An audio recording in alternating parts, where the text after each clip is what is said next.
концепти или термини од типот ветена земја не постојат во реалноста, но дефинитивно не е најпривлечната земја за живот за ЛГБТ луѓето. Во понеделник Илга Европа, која е Европска асоциација за ЛГБТ, го објави секоја година го објавува индексот и мапата на Rainbow Europe, на Виножитна Европа, каде што Македонија малку напреднала во законската рамка, затоа што овој индекс го мери напредокот во законската рамка, но се уште во последните 10 земји според законската рамка во Европа. Нашите соседи како Грција, како во поширокиот регион, како Словенија, како Хрватска, дури и Косово и Албанија и Црна Гора посебно, па и Бугарија и Србија се значително понапред во делот на законската рамка.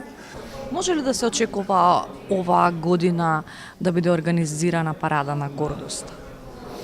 Јас би рекол дека секој вид на активност, секој вид на активност кој има за цел да ја зголеми видливоста и да ја зголеми општествената прифатленост на ЛГБТ луѓето е во корист и во прилог на подобрување на климата во која што овие луѓе живеат.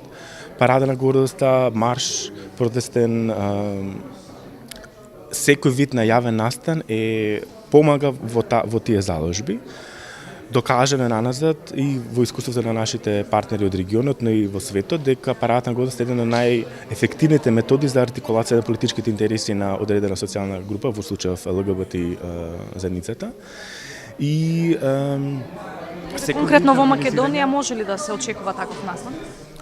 Во клима како што е денеска, мислам дека е добра идеја тоа да се случи.